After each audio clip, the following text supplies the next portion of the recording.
నాకు తెలిసి ఈ పెళ్లిలో తోడి పెళ్లి కొడుకు నువ్వే అనుకుంటాను, అవునా కాదా? తోడి పెళ్లి కొడుకు నువ్వేనా? నో. ఓ, మరి మీ క్యారెక్టర్ ఏంటో మేము తెలుసుకోవచ్చా? ఎస్. ఓకే. ప్రతి సంక్రాంతికి మీరు కూడా ఒక బ్లాక్ బస్టర్ హిట్ ఇవ్వాలి అని డిసైడ్ అయ్యారా? అలా ఏమీ లేదు, బట్ నేను కలిసి వచ్చింది. ఎస్. యా, ఎస్, చెప్పండి మీ క్యారెక్టర్ ఏంటి ఈ సినిమాలో? నా క్యారెక్టర్ లీక్ చేస్తే మరి కిక్కే ఉంటుంది మూవీలో. Okay, I got it. నన్ను సైలెంట్గా ఉండమని మర్యాదగా చెప్పావు, ఇట్స్ ఓకే. అలాగే నేను ఇంకొక క్వశ్చన్ కూడా అడగాలనుకుంటున్నాను, ఎందుకంటే ఇది పెళ్లికి సంబంధించినటువంటి సినిమా కాబట్టి చాలామంది పెద్ద మనుషులు పెళ్లి గురించిన అభిప్రాయం చెప్పారు. బుల్రాజ్ గారు, పెళ్ళి అంటే మీరేమనుకుంటున్నారు?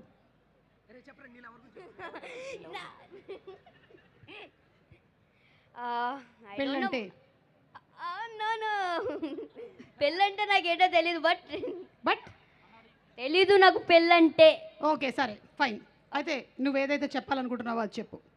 చెప్పాలనుకుంటుంది పెళ్ళంటే మీ అమ్మ నాన్న చేసుకున్నదేరా పెళ్ళి. ఎస్, అది ఓకే, డన్.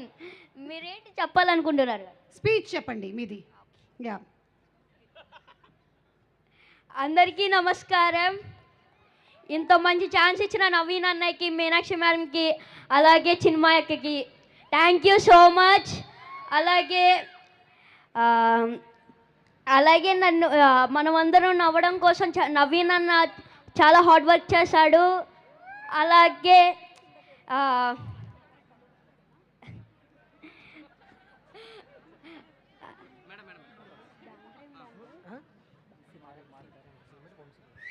సితారా ఎంటర్టైన్మెంట్స్కి నా స్పెషల్ థ్యాంక్స్. అలాగే క్యాస్ట్ అండ్ క్రూ వర్క్ చేసిన అందరికీ, డిఓపి గారికి, అలాగే మారీ గారికి. మారీ గారు చాలా మంచి డైరెక్టర్ తెలుసా, చాలా funny.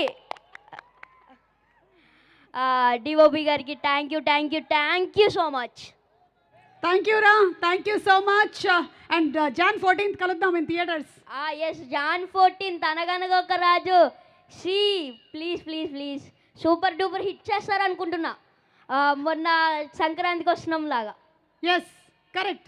Okay, thank you so much. రండి కిందకి వెళ్ళి ఆడియన్స్ ఏమనుకుంటున్నారు అసలు ఈ సినిమా గురించి అని ఒకసారి కనుక్కొని వద్దాము. Let's go there, come on. నాకు తెలిసి నేను ఇందాకే చాలా మందికి చెప్పాను, నవీన్కి కానీ మీనాక్షికి కానీ మీరు ఏదైనా